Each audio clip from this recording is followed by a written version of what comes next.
ये बात है 2003 की, जब अमेरिका ने इराक़ पर हमला किया था। आपको याद होगा, भयंकर ये हमला था, काफ़ी लड़ाई हुई थी, युद्ध भयानक हुआ था। सद्दाम हुसैन को पकड़कर फांसी के तख्ते पर लटका दिया गया था और तब इराक़ का साथ देने एक गुट उठ खड़ा हुआ था। वो गुट था हूती विद्रोहियों का।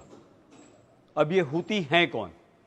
1990 के दशक में यमन में ये गुट खड़ा हुआ। इस गुट ने अपने साथ वहाँ के लोगों को जोड़ना शुरू किया और ये एक विद्रोही गुट बन गया। यमन के अधिकांश हिस्सों में हूतियों का प्रभाव है और हूती विद्रोही पहले 1990 के दशक में तो यमन में अपने शासक के विरोध में खड़े हुए थे, लेकिन उसके बाद 2003 के बाद अमेरिका और इस्राइल के कट्टर दुश्मन बन गए।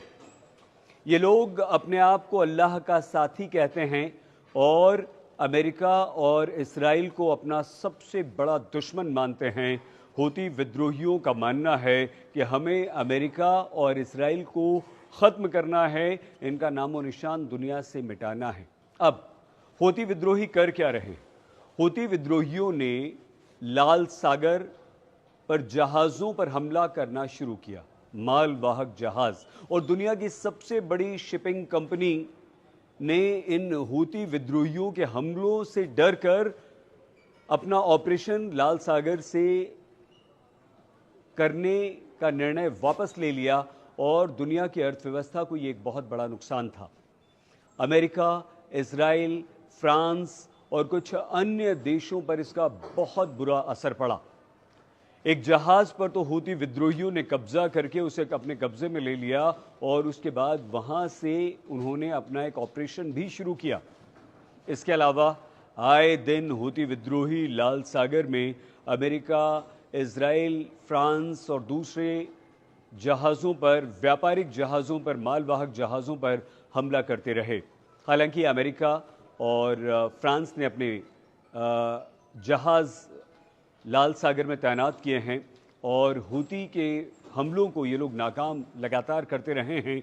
फिर भी हूती विद्रोही इतने शक्तिशाली हैं कि वो इन जहाज़ों को निशाना बना लेते हैं। अभी कई सारे ऐसे जहाज़ हैं जिन्हें हूती विद्रोहियों ने मार गिराया है, डुबो दिया है और कई सारे जहाज़ों को वापस लौटने पर मजबूर कर दिया है।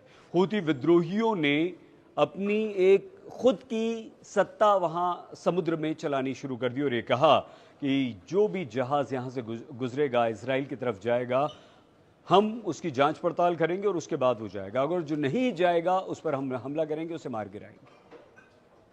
हूती विद्रोहियों पर इजराइल और अमेरिका ने बड़ा हमला करने की योजना बनाई है और इजराइल लगातार यमन में हूती विद्रोहियों पर मिसाइलें दाग रहा है। ये संघर्ष बड़ा हो गया है। ईरान और इजराइल के बीच युद्ध विराम के बाद अब इजराइल ने यमन में हूती विद्रोहियों के ठिकानों पर हमले करने शुरू कर दिए हैं और हूतियों ने लाल सागर में जहाज़ों पर हमले और तेज़ कर दिए। 10:30 बजे दस्तक में सिर्फ आज तक पर देखना बिल्कुल मत भूलिएगा। अपना प्लीज़ बहुत ख्याल रखिएगा।